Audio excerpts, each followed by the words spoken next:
Hello বন্ধুরা, আপনাদের কাছে আরও একটা ভিডিও নিয়ে চলে এলাম। তো আজকের আমি পাস্তা বানাচ্ছি, সেই ভিডিও আপনাদের সামনে তুলে ধরছি।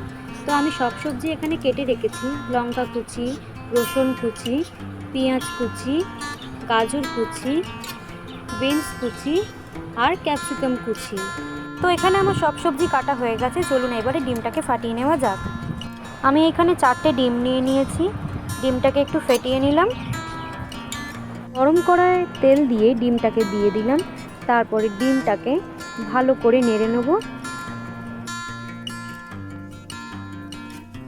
তারপর একটা পাত্রের মধ্যে ঢেলে দেব। তারপর আবার একটু কড়ায় তেল দিয়ে তার মধ্যে রসুন কুচি দিয়ে দেবো, দিয়ে একটু নাড়িয়ে নেব। তারপর পেঁয়াজ কুচি একে একে সব পেঁয়াজ আমরা দিয়ে দেবো। তারপর দিয়ে দেবো গাজর কুচি। গাজর কুচি দেওয়ার পরে কিছুক্ষণ নাড়িয়ে নিতে হবে। তারপর সামান্য একটু পরিমাণে নুন দিয়ে বিনস আর লঙ্কা কুচিগুলো দিয়ে দেবো। তারপর ক্যাপসিকাম কুচিগুলো দিয়ে দেবো একে একে। তারপর একটু ভালো করে নেড়ে চেড়ে নেব।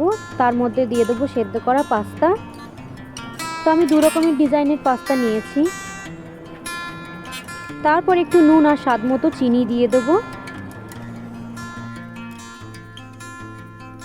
তারপর দিয়ে দেবো টমেটো সস।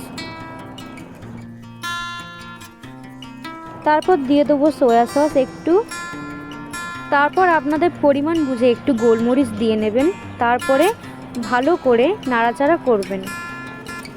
তারপর ভেজে রাখা ডিমগুলোকে দিয়ে কিছুক্ষণ নাড়িয়ে প্লেটে সার্ভ করে নেবেন পাস্তা।